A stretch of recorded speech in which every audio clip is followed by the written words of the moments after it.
semua. Untuk memahami hukum permintaan dan penawaran, kita harus paham dulu pengertian dari permintaan dan penawaran itu sendiri. Nah, kalian bisa googling pengertian permintaan dan penawaran, tapi akan gue jelaskan dengan cara sederhana ya. Jadi, sebenarnya permintaan itu adalah aktivitas ekonomi yang dilakukan oleh konsumen atau pembeli untuk memenuhi kebutuhan barang dan jasa mereka. Ingat, jadi aktivitas ekonomi yang dilakukan konsumen atau pembeli untuk memenuhi kebutuhan barang dan jasa mereka.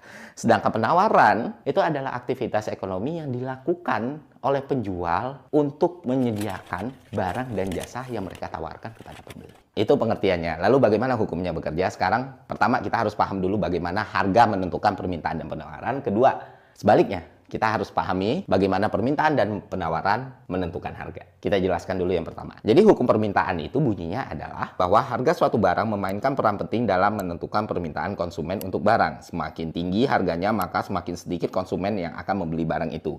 Begitu juga sebaliknya, semakin rendah harga barang, maka semakin tinggi pembelian untuk barang itu. Ambil contoh misalnya lu jualan telur gitu. Lu jualan telur, harga telur yang lu jual satu butirnya 1.000 dan sehari lu bisa menjual 100 telur. Katakan ada isu ya, ada masalah dengan peternakan tempat lu ambil telur, ayam-ayamnya stres, ayam-ayamnya nggak bertelur, dan ternyata itu membuat kuantitas atau ketersediaan telur itu berkurang. Jadi mau nggak mau harganya naik. Lu terpaksa harus menjual telur dengan harga Rp3.000. Dan ketika lu menaikkan harga, konsumen akan berpikir, oh ya karena harganya naik berarti gue nggak lagi beli telur dengan jumlah yang sama gitu. Maka akan terdapat pengurangan dalam pembelian telur tersebut. Katakan di harga 1.000 lu bisa jual 100, tapi ketika itu harganya 3.000 lu cuma bisa jual 60. Begitulah sederhananya hukum permintaan bekerja. Dan dalam grafik itu digambarkan dengan menurun ke kanan.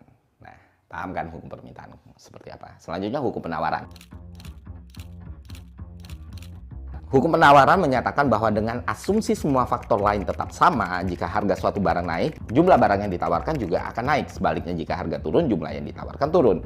Alasannya adalah produsen cenderung meningkatkan produksi pada penawaran suatu barang ketika harga naik, karena potensi keuntungannya lebih tinggi, dan mengurangi produksi dan penawaran ketika harga turun. Dan dalam kurva, dalam grafik, ini digambarkan sebagai kurva yang naik dari kiri ke kanan. Itulah hukum penawaran. Nah contohnya kita balik lagi ke telur tadi. Misalnya lu pedagang telur, harga satu telur itu 1.000 dan lu produksi 100. Beberapa bulan kemudian ternyata harga telur itu jadi 3.000 gitu. Ada kenaikan harga di telur gitu. Karena untuk menghasilkan keuntungan sebesar-besarnya lu berusaha untuk memproduksi atau menjual telur sebanyak tadinya 100 mungkin menjadi 500. Nah, begitulah kurang lebih bagaimana harga mempengaruhi kurva permintaan dan penawaran. Perlu teman-teman ketahui bukan cuma harga yang mempengaruhi hukum permintaan dan penawaran, tapi kurva permintaan dan penawaran juga sangat bisa menentukan harga suatu barang. Konsepnya begini, ketika permintaan suatu barang meningkat, kurva permintaan bergeser ke kanan,